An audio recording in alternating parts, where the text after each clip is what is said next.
Buenas a todos, ¿qué tal? Bienvenidos a otro episodio más de GRIPS&MICS, el podcast de Bjj Canarias con Jay Campbell. ¿Qué tal, Gonzalo Samijosky? El alud de la India. El oso judío, alias Hellboy. Tuvimos a Kate Krikorian. A Kid Krikorian. Yo le digo Kate. Kate Krikorian. Este es el nombre de chica. Bueno, no sé. O sea, un competidor muy activo, ¿no? Ha De competido Ten Planet, sí. Oceanside, si no me equivoco, alumno de Boogeyman. Sí. Eso, un chico con un juego muy completo. También nosotros habíamos estudiado un poco su juego gracias a los instruccionales que sacó en su momento, durante la cuarentena. Sí, muy activo en la escena Submission Only, ¿no? Sí, sobre todo en reglas EBI. Sí, participó en la EBI en la edición de Overtime, compitió en la ASC.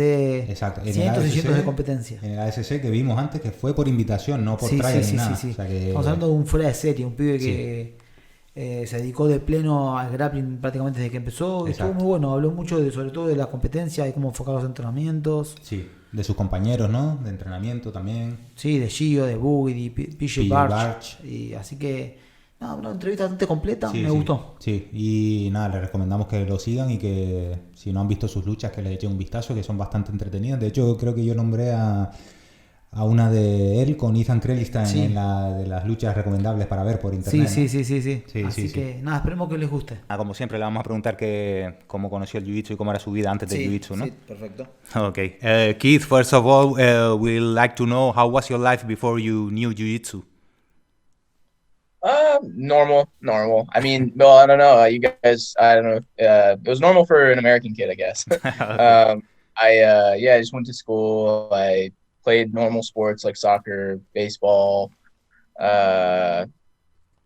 tennis. I just played normal sports. And then, when I was a little younger, I found combat sports. And then it was a little bit later that I found jiu-jitsu. That's kind of when the ball started rolling on the whole grappling thing, Nice. Okay, we'll translate this one.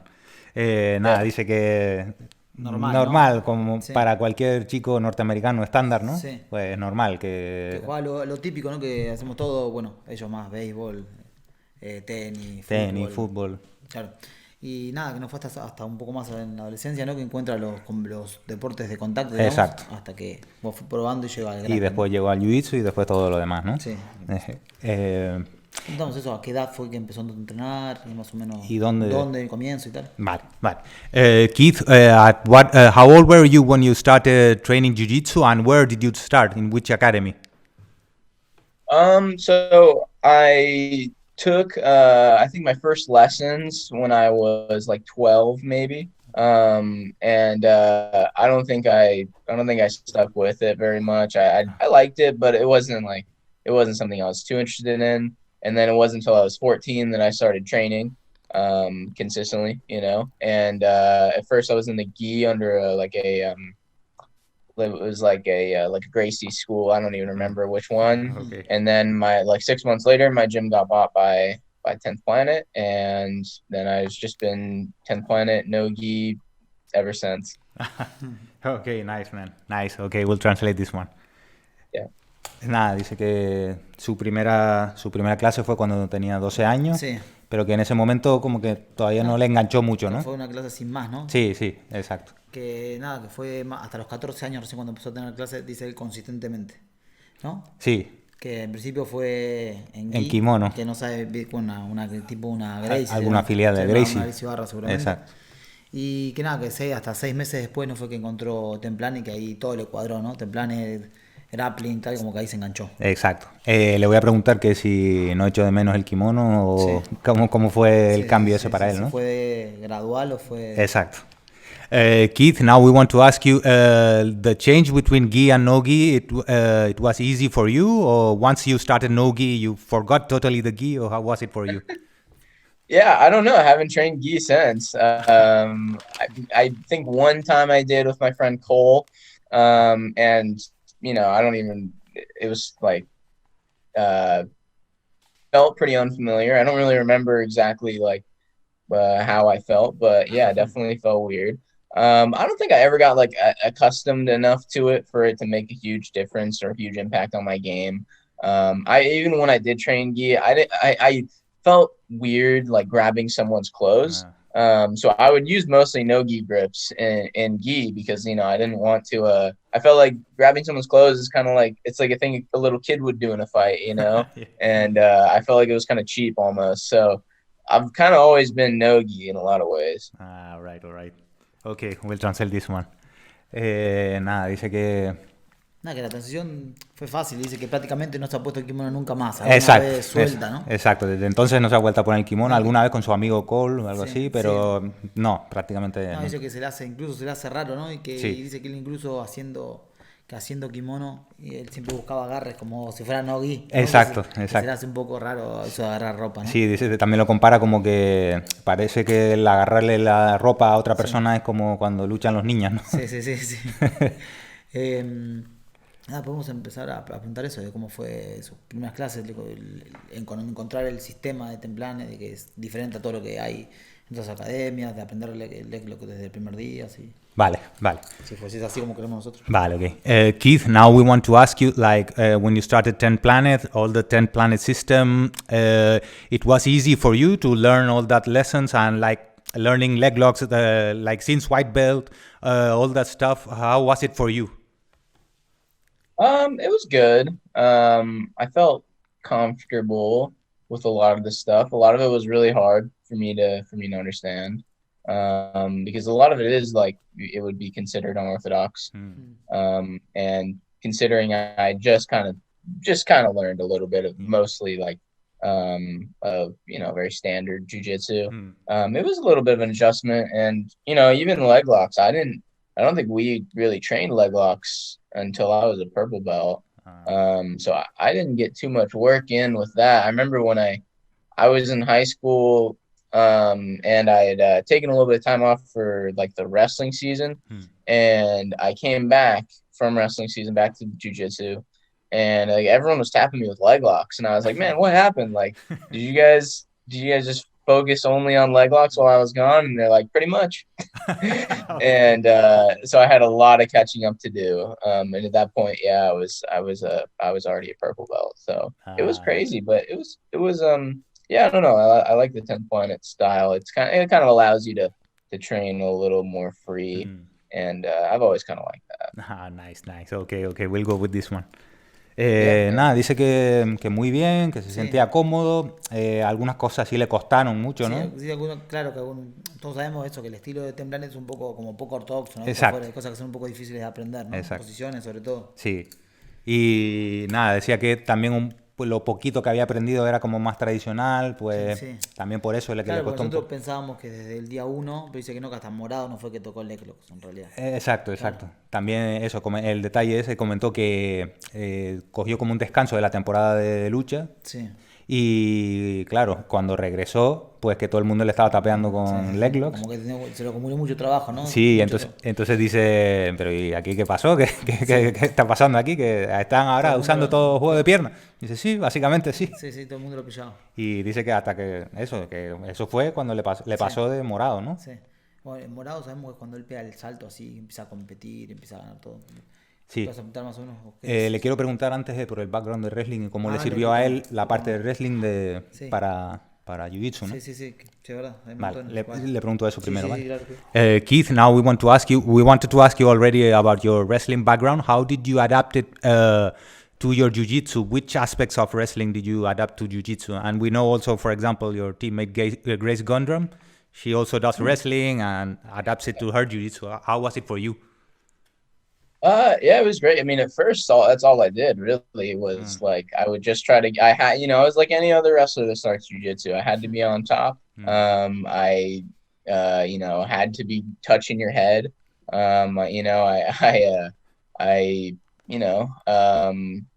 Pretty much just translated like exclusively from like everything that I learned from wrestling, just translated exclusively into jiu-jitsu.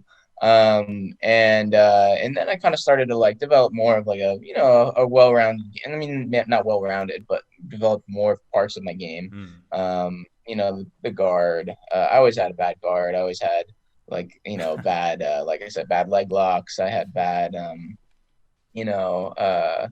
even had, I had fairly poor, like chokes for a little bit. Like from the back and stuff too, because that's not a position you're in much in wrestling, But the positions that were really comfortable for me, and I'm pretty sure this came from wrestling, was the front headlock. That was like somewhere that I'd spent a lot of time in wrestling, and my coach Boogie actually has like a whole system from there, and he worked with me on that, and I developed like pretty confident. I developed, like, I was pretty confident in my front headlock game at first, and then after that is when I started to add other stuff, But at first, yeah, white belt, blue belt, I was literally just like that guy that had to be on top in half guard, and he was just grabbing your head and trying to get to a front headlock, wasn't much else to my game. All right, nice. Okay, we'll go with this one. Nada diferente, que cree que lo mismo que hacen todos los luchadores cuando hacen, ¿no? Que es intentar estar encima, siempre, no caer en la guardia. Sí, siempre tener el control de la cabeza, siempre controlando, eso son cosas muy de lucha, ¿no? Sí. Pero bueno, nada, que después con el tiempo se dio cuenta que tenía que ser más completo, porque ponerse en situaciones que no había estado, ¿no? Claro. Como que te cojan la espalda, son cosas que en lucha no se suele ver. Sí, que eran posiciones raras para él, ¿no? O poco familiares. Claro. Dice que en ese momento tenía una mala guardia. Claro. Tampoco tenía nada de conocimiento de llave de pierna. Claro. Y sobre todo que era muy malo en estrangulaciones, sobre todo estrangulaciones de la espalda, ¿no? Claro, porque son posiciones que no suelen estar. Y después dice que, claro, que se dio cuenta que todo lo que es cabeza y brazo en español, que le decimos, que es muy parecido a la posición de lucha. Entonces, encima que Boogeyman tiene un propio sistema, claro, y le ayudó a él. Que ataca Peruvian, Japanese necktie, que son cosas que las maneja muy bien. Como que le ayudó, ¿no? Para desarrollar esa parte de su juego. Sí. Vale. No sé si quieres hacer como siempre, que pase por todos los cintos, pero como él más o menos hizo bastante rápido. Eso que, ¿cómo fue por qué fue tan rápida su progresión? Sí, ¿no? sí. Y después fue el buen enamorado como nosotros creemos cuando él decide dedicarse de lleno. Vale, eso. Keith, we believe that in more or less when you were purple belt, like you started like wrecking the scene and competing with high level guys. What do you think was the key factor for you to progress so fast?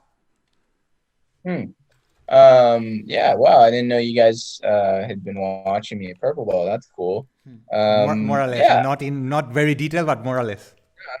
Yeah, I wouldn't expect you to. I felt like the key at purple belt was a lot of competition experience, actually. And that meant just doing any little tournament that I could find, or any, or trying to squeeze my way into any big tournament that I could get into. A lot of times that wouldn't work out. Either I wouldn't get in, or I would get in and get smashed, but still good, it's good experience. And then literally, like, any tournament popped up, any local tournament, any tournament, in the surrounding states, even some, like, even I would more or less, I would, go to tournaments all around the country. I felt like it was really important for me to develop like just an understanding of like all types of jiu-jitsu, all styles, and you're only going to get that if you roll with all styles and people of from different schools and stuff. So that was huge.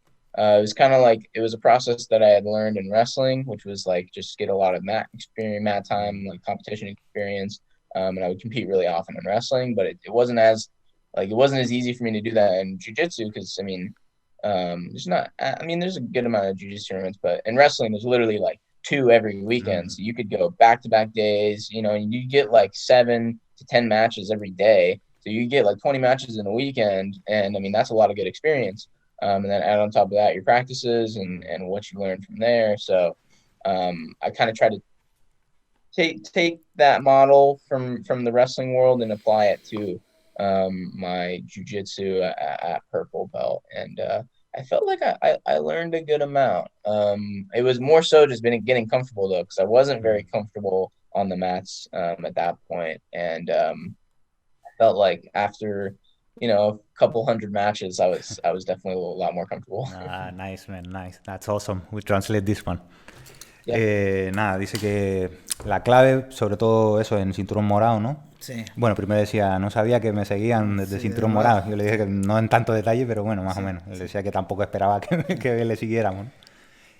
Nada, decía eso, que competir mucho, ¿no? Claro, experiencia, claro. Exacto, competir mucho y con la mayor frecuencia posible en cualquier evento, ya sea un torneo local o también si podía algún evento grande y claro, conseguir una plaza. Incluso empezó a viajar por los estados, viajar por el país, a competir todo lo que podía. Exacto. Y empezó a encontrarse también y a entender los distintos estilos que había de jiu-jitsu, de distintas escuelas. Eso es lo que él buscaba, ¿no? Claro. Exacto. Entonces, incluso eso, que llegó a recorrerse todo el país para competir el mayor número de veces posible. Y intentaba, esto lo cogió de la parte de lucha, claro, ¿no? La lucha.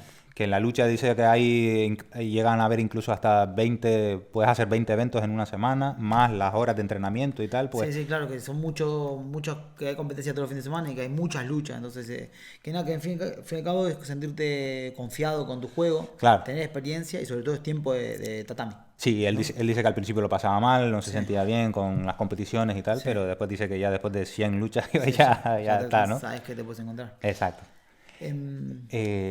Le pregunto que si ese fue el momento clave para él decidir que se quiere dedicar a esto al 100%. Sí, hubo un momento en el que dijo, bueno, me dedico... Vale. Keith, was this moment when you decided like you want to do this for like the rest of your life, or was it before or afterwards? When was that key moment for you? Man, that's a good question. I think I kind of always knew, because I just kind of always have done it. It's never not been a part of my life. I mean, aside from when I was young, but I've always been involved in martial arts, since I was about like 9. No. And not strictly jiu-jitsu, but in the combat sports realm. Yeah, I don't think I ever took it seriously though. That was kind of like one of the things. It's like I just did it, and yeah, maybe it was around like you're talking about purple belt that I kind of decided that I wanted to do it long term, probably hopefully for the rest of my life, and yeah, I mean it was like I was in college when I was competing a lot. And I was kind of just like doing college just to figure out what I might want to do, career wise. And then I was doing a lot of jiu-jitsu and I realized, a lot of people can make jiu-jitsu a career. It's not, totally unheard of. So, it was hard to focus in school after that, but, yeah, no, I definitely realized, I definitely realized that it was something I really wanted to do. Nice, man. Okay, we go with this one. Nada, dice que en el fondo, de alguna manera, que siempre sabía que iba a hacer esto, ¿no? Sí, que muy chico, que algo, claro, que cree que ya lo sabía. Claro, desde los 9 años dice que está involucrado en los deportes de contacto. Sí. La clave fue que nunca se lo tomó en serio, ¿no? Lo hacía porque le gustaba y ya está, pero nunca se lo había tomado en serio. Incluso en este periodo que tanto competía, él seguía estudiando, quiere decir que no era... Claro, estaba en el instituto y digamos que estaba intentando pensar en qué dedicarse en el futuro. Y claro, en esa época competía mucho también. Sí. Pero también veía que había mucha gente que se ganaba la vida haciendo jiu-jitsu. Claro. ¿no? Entonces ahí ya se empezó a plantear... Claro, que había gente que podía hacer una carrera, ¿no? Claro, y entonces, nada, dice que eso, que más o menos en morado fue cuando decide que sí, que quiere dedicar a esto al 100%, ¿no? Pero que de alguna manera como que siempre estuvo ahí para él, ¿no? Sí.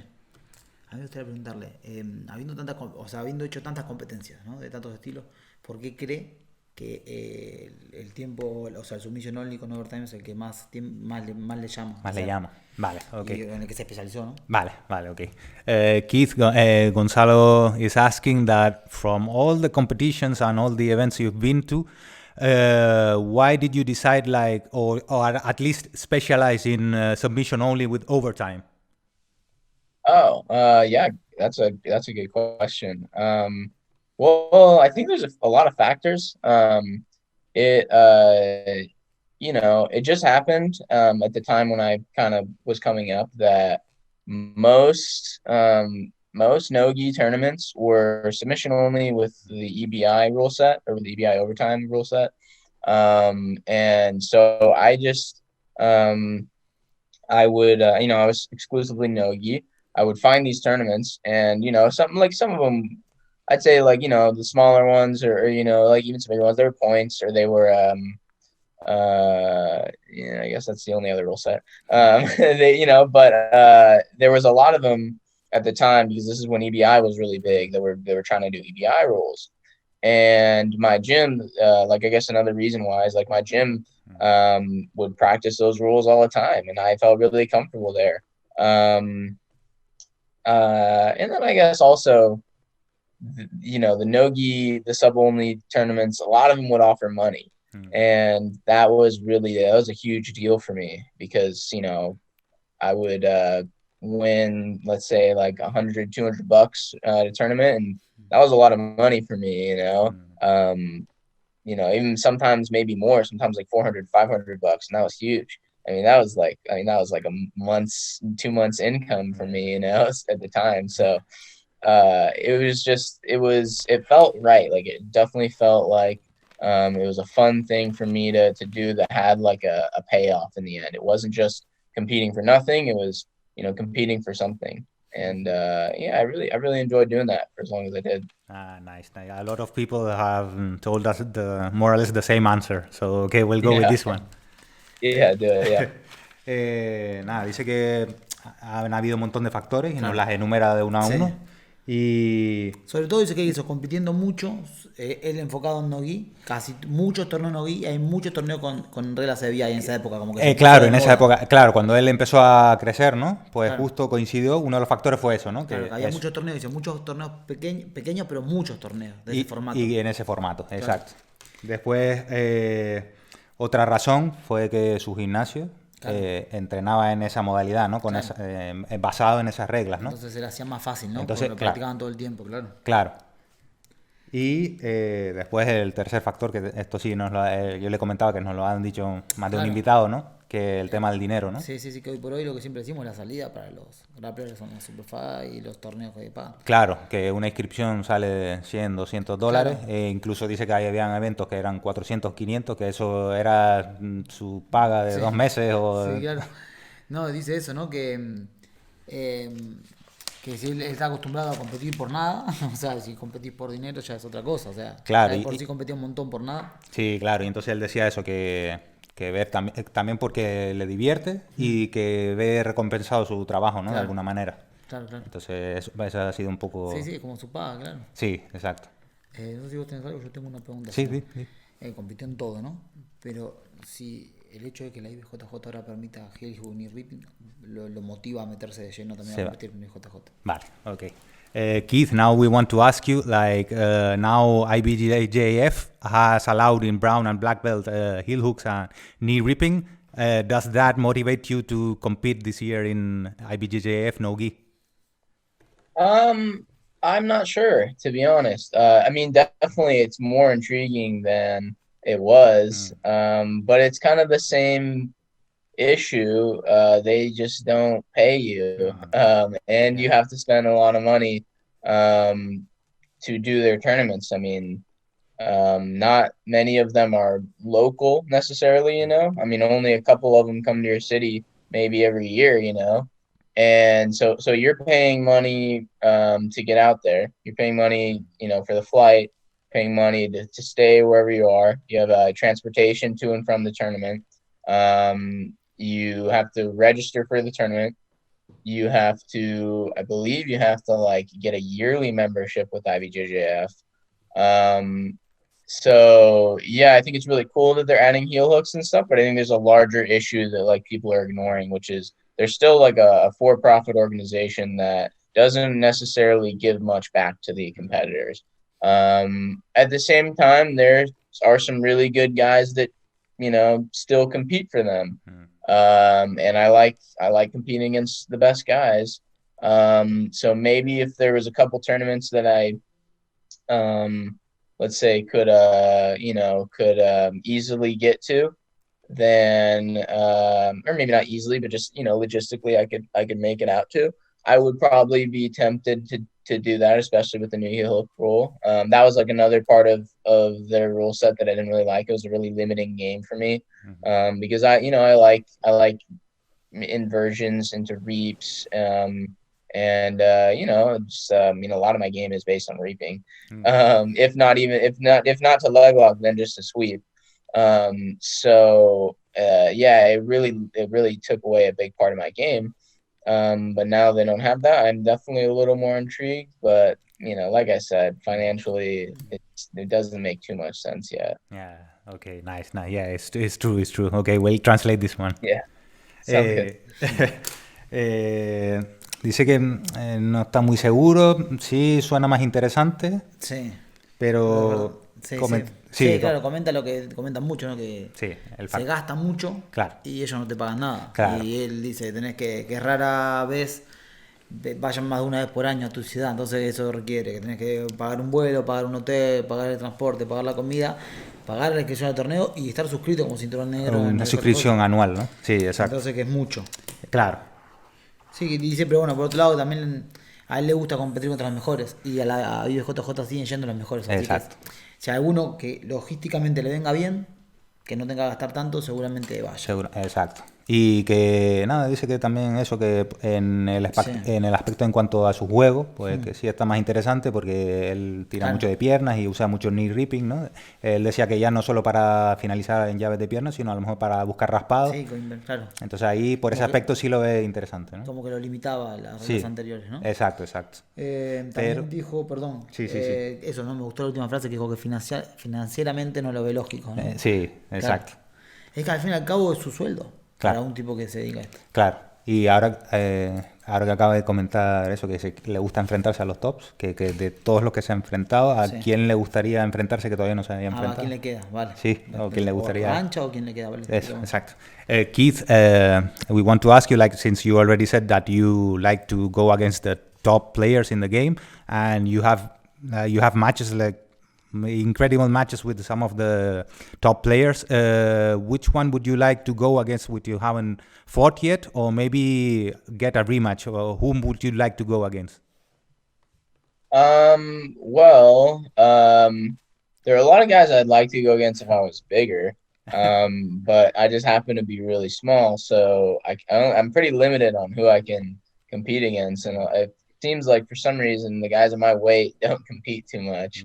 But yeah, I'd say a guy that I've never competed against that I would love to compete against would be maybe Paulo Miao. I think he's like one of the top guys of my weight. And then another guy would maybe be Kennedy. I think he would be really good. Gio just went against him. So, I mean, it's not super likely that I would go against him, but I would love to. And then like a guy that I've already gone against I would like to go against again is Ethan Krellinston. You know, he's beat me a couple times, so it kind of sucks. Like it's not, I know it sounds weird, like asking for a match with the guy who's beat you a couple times, you know, it doesn't really make sense, but man, I would love to. I think yeah. But anyways, for us as fans, all your matches with Ethan Krellinston are amazing. Oh, thank you. Yeah. Nice. Yeah, I appreciate that. Yeah, and yeah, man. I mean, there's also like Nicky Ryan too. I mean, I don't know. I don't think he's that much bigger than me. I would love to run it back with him. I feel like I definitely feel like that. Well, like I want that match. We would love to watch that, man. Yeah, thanks, dude. Yeah. And then, like, man, if I was bigger, dude, I would really like to go against Roberto Jiménez. That would be a really fun match, I feel like. Yeah. You know, another guy that I really like, that I think competes really often, and he's like really goes to finish, you know. That would be that would be great. That'd be a match that maybe an absolute division someday. I don't know. That'd be cool. Yeah, I think he's rad.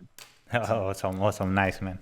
Nada, dice que le gustaría competir con un montón de gente y que si él fuera más grande, que más gente todavía, claro, ¿no? Se abre más el abanico, pero también en principio decía como que no sabe por qué, pero que la gente de su peso que no suele competir demasiado, como que le está costando, ¿no? Un poco encontrar buenos rivales, ¿no? Sí. Y bueno, nombró un montón, dice que no por nada especial, pero con gente que es top, ¿no? Como Paulo Millao, ha dominado la división siempre. Sí.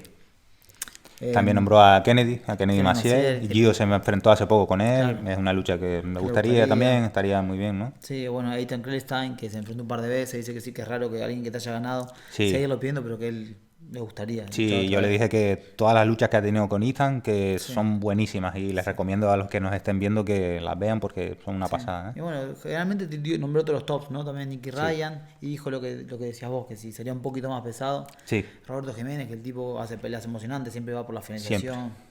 Eso le gusta. sí, exacto. Y, o sea que nada, que todos los nombres que ha dicho, Sí, sí, sí, a sí. mí por lo menos me gustaría ver Sí, todos muy esos buena enfrentamientos, ¿no? Sí. ¿Es una pregunta? Nada, en este tiempo que estamos, está chungo el tema por el coronavirus. ¿Cómo hizo para mantenerse en forma y seguir entrenando? Vale. ¿Si pudo hacer algo? Vale. Keith, and now we want to ask you, like, with all this coronavirus going on and everything, how have you been, like, keeping in shape and like top level still? Well, yeah, I mean, it's definitely been harder to train. It's been harder to get group training, you know. So I've been doing a good amount of training with like more like my friends, you know, just individually. And then I've, you know, had to rely a lot on weights and on like cardio and stuff, just to make sure that I stay in shape at least. But yeah, man, I mean, for the most part, you know, my gym has stayed, you know, pretty open, but not as many people training. The training is a little, slightly different. So it's been definitely an adjustment, but I wouldn't say, I wouldn't say I haven't been able to train. Probably, not as bad as you guys over there, you know. But yeah, it's definitely been an adjustment, but nothing crazy, nothing that's gonna like stunt my growth or anything. Okay, nice, man. Nada, dice que definitivamente ha sido más difícil entrenar bajo estas circunstancias, Claro. pero que nada, lo ha mantenido con amigos cercanos, Sí. más como entrenamientos individuales y tal, pero ha intentado no parar, ¿no? Ha tirado mucho de pesa, de cardio. Sí, para mantener aunque sea la forma, ¿no? Claro, La forma. Así que claro. de eso decía que es duro, ¿no? Poder tener un entrenamiento grupal como lo que solía tener. Exacto. Pero nada, que tuvo que ajustar muchas cosas, pero que no cree que nada pueda parar su crecimiento, ¿no? Que él va a seguir mejorando y... Sí, pero que eso, que no ha hecho ninguna locura ni ningún No, lo entrenamiento mantuvo todo especial. muy... Nada.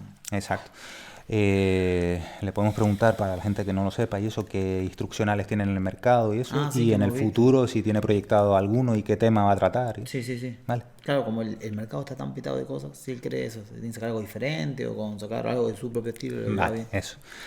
Keith, now we want to ask you, like, especially for people who don't know, you've put a lot of instructionals on. Like, can you mention briefly what topics do you touch, and in the future, what if you're gonna put another instructional, which topic would it be? Yeah, I mean, I've put out a few instructionals. I think front headlock, an EBI over time, some miscellaneous, just a bunch of techniques. And I'm definitely planning on doing more. I'm likely going to do a leg lock instructional. I'm not likely going to do a back take instructional. And there was one other, a triangle one as well. So yeah, keep an eye out for those. I wouldn't say anytime soon because I don't have have a whole lot of resources right now. But definitely in the near future I will.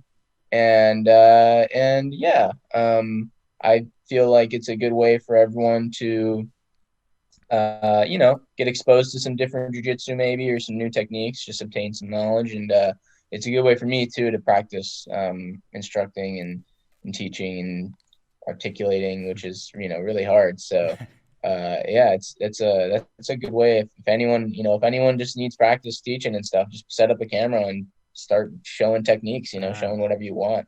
I feel like it's a really good way to get some practice in. So. Nice advice. Okay, Yeah. we'll go with this one.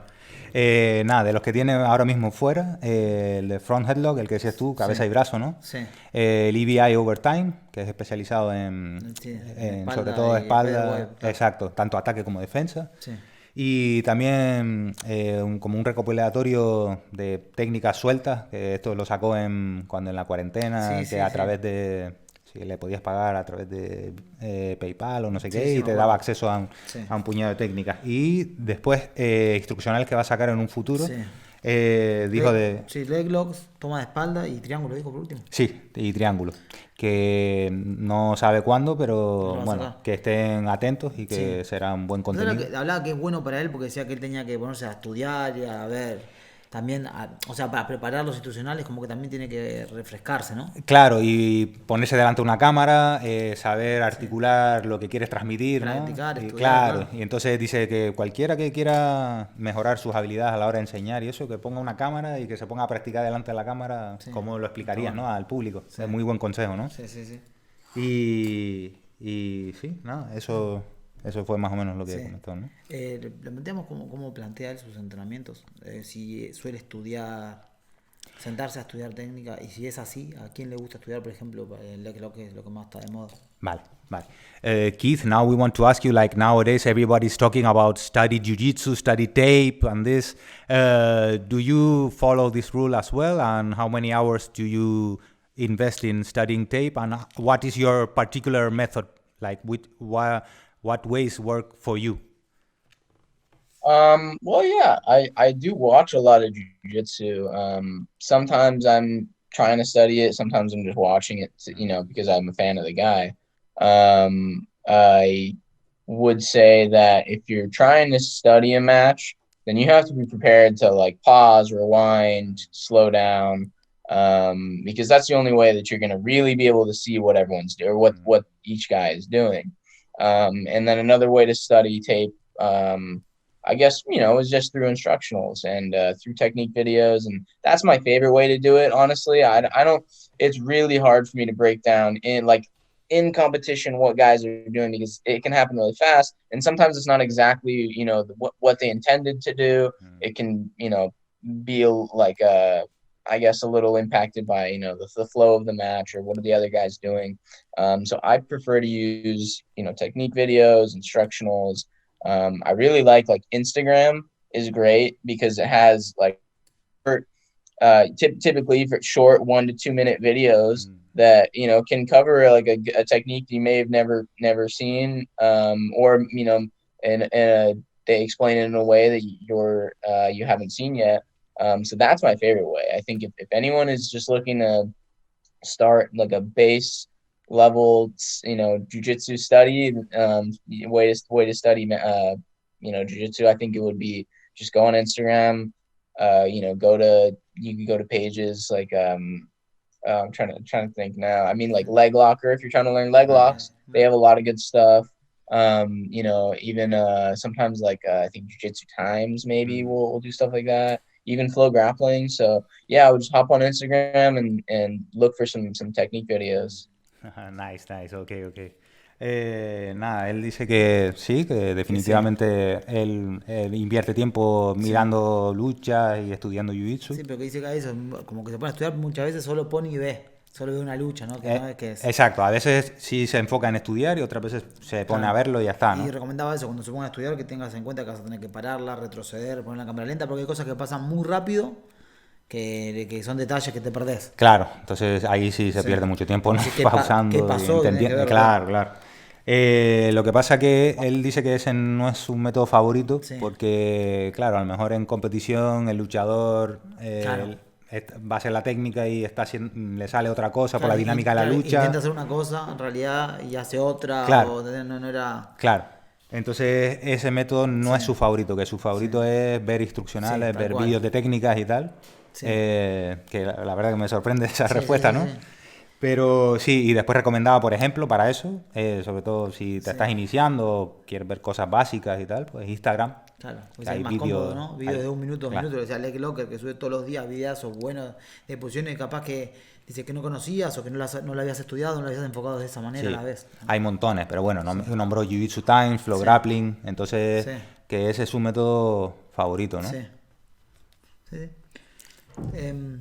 Nada, le voy a preguntar, su estilo de lucha es muy dinámico y siempre va a finalizar, pum, no para. ¿Cómo enfoca él los entrenamientos para ese cardio. y para hacer esa lucha en competición, ¿no? Vale. Sí. Keith, we want to ask you now, like all your matches are like you are pushing the pace, going forward like the whole time. You don't take any breaks. How do you focus like your trainings to perform like that in competition? Well, I mean, in training, I just go at like a really high pace usually, and I just go as long as I can. And then when I feel like I can't go anymore, I try to go a little bit longer. And then I'll pretty much go until I can't go anymore. And then I feel like, a lot of times that kind of just is a lot how my matches go. I'm glad to hear you say that, because I don't know if it's noticeable, but I do try to push like a high pace, and I like to attack a lot. Yeah. And it's what I do in training. I just attack like as much as I can. I'll try to get as many submissions or guard passes or sweeps or back takes in a round that I can, and that kind of forces me to like push a high pace. So I try to make my training a little bit similar to competition. I'd say I'm a lot more free, in the gym, and I'm not like as worried about getting tapped or giving up some sweeps or some guard passes or some my back. And obviously in competition that's a lot more serious. But no, but I definitely love just I love having like a high pace, like a partner who's willing to like really roll with me, as opposed to someone who's just gonna who's gonna sit on their heels and kind of like stop me from anything. Nice. Okay, man. We translate this one. Yeah. Nada, dice eso, que básicamente es porque él entrena así.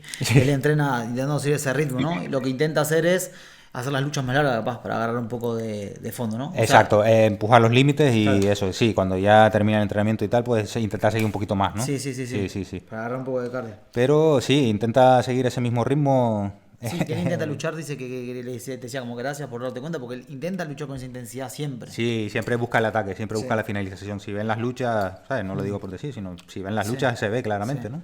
Después decía que, bueno, eso es nada, entrenar similar como vas a luchar. Exacto. Y decía eso, bueno, sí, es un poco más libre y un poco más relajado, ¿no? En la hora del entrenamiento. Claro, porque no se preocupa tanto de que le finalicen, claro, de que le hagan raspado, de que le cojan la espalda, por ejemplo, ¿no? Sí. Pero sí, él cuando rueda también, que va siempre buscando la finalización, raspado, atacando siempre. Y también que eso, también busca compañeros que le vayan a ese ritmo, ¿no? Que vayan a su ritmo, claro, que le aguanten el ritmo. Claro, no compañeros que a lo mejor llegan a una posición y le paran y... Sí, ¿no? Claro. Ahora que dijo los compañeros, le voy a decir que nombre a alguno de los compañeros que él usa para ese tipo de entrenamiento, ¿no? Vale, a ver a quién dice. Entiende, sí, exacto. Keith, you mentioned like your training partners. Which teammates would you say that help you like develop that style and that type of training in the gym? Yeah, I mean, I have a lot of really good training partners. A lot that probably aren't very well known. One I think you probably know is PJ. You guys know PJ? Okay, PJ Barch. He's really good, and he's really well rounded, and he has like he's one of those guys that you roll with, and he has kind of an answer for everything, and those guys are fun because they're willing to roll with you anywhere, in any position. They're not gonna like have to be in one spot. So that's really good. And then my another two my training partners would be Gio and Boogie. Boogie's a lot bigger, but we still get a lot of training in. Gio is exactly right. He's a guy who like pushes the pace and is like constantly attacking, and that's great for me to feel, and then Boogie's the same way. So those are probably the three guys that really impacted my game the most. Nice, man. Nada, dice que tiene un montón de compañeros en realidad, y hay muchos que no son conocidos. Claro, nosotros los conoceríamos, seguro.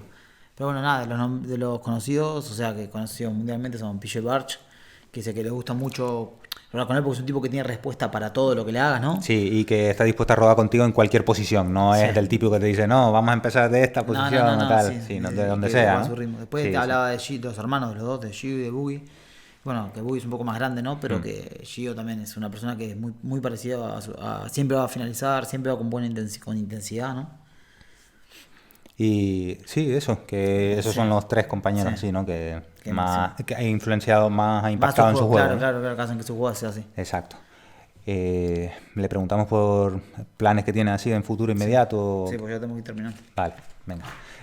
Keith, we want to ask you, like, what plans do you have in the near future, like competition-wise, or maybe something else you have in mind? Well, long term, I guess, or maybe not long term, but later in the year, they're gonna have the ADCC trials. That's obviously that's I think that's every no-gi guy's goal right now, you know. So that's definitely one of them. Before then, you know, I love doing cash tournaments. You know, if someone has like a decent cash prize, I don't mind flying out somewhere, you know, because I'll get a little bit of return on investment. And then the other thing is, though, I just want like matches with just as high level guys as I can, you know. Yeah, I really you know, it used to be where I would just try to get all as much experience as I could against anyone, you know. But now, I mean, I've competed against pretty much all the guys I can compete against in my weight. I just want to go against the best guys, like the highest level guys, which, you know, is they're less likely to take matches against me, but you know, why not try? So that's probably one of my you know, near future and definitely long-term goals. For sure, I'd say that's what I would like to do. Awesome, man, awesome. Okay, we'll translate this one. Nada, definitivamente en el futuro próximo, pues los trials de ADCC, ¿no? Sí. Que cualquier grappler no-gi, pues está buscando eso. Es la meta, ¿no? Para todos los competidores. Exacto. Pero después dice eso, que él intenta siempre llegar a competir con los tops de su categoría, ¿no? Con los de más alto nivel que pueda, y claramente todas las competencias que sean con premio en efectivo, porque sí, que ofrezcan un premio decente, pues que está dispuesto a volar ahí o a ir allí, ¿no? Y que por lo menos reciba un ingreso, una compensación, ¿no? Por todos los gastos y todas las molestias. Y nada, básicamente dice que después de haber luchado con casi todo el mundo, pues que ahora lo que sí quiere es enfrentarse a los mejores de su categoría, ¿no? A los mejores. Porque ya se ha enfrentado a casi todo el mundo. Dice que es difícil conseguir buenas luchas o que la gente esté dispuesta a luchar con él. Pero que eso, su objetivo es luchar contra los mejores. Sí, contra los mejores de su división. Sí, no le quedan muchos, son los 2 3 que no. Exacto, eso es lo que decía él. No sé. Si él quiere añadir algo más. Vale. Keith, like just to wrap it up, is there anything you want to add that we haven't touched or anything you want to say we haven't talked about? No, I think you guys are very thorough. Touch on pretty much everything. It's great. Yeah. Thanks. Okay, we'll translate this one and we'll let you go. Nada, dice que hemos sido muy precisos y hemos tocado todos los puntos que había que tocar, ¿no? Sí, vale. Así que nada, con esto le despedimos, ¿no? Muchas gracias. Okay, Keith, thanks a lot for doing this. All the best, and hopefully we can do another one when you win ADCC, for example. Yeah, that'd be great, man. Thank you guys so much for having me on. Sorry I was late, but I'm really glad we connected. Yeah, we too, man. We appreciate it a lot, and we had a lot of fun. Yeah, likewise. Awesome. All right, have a good one, guys. Yeah, thank you again. Same. Take care. Bye.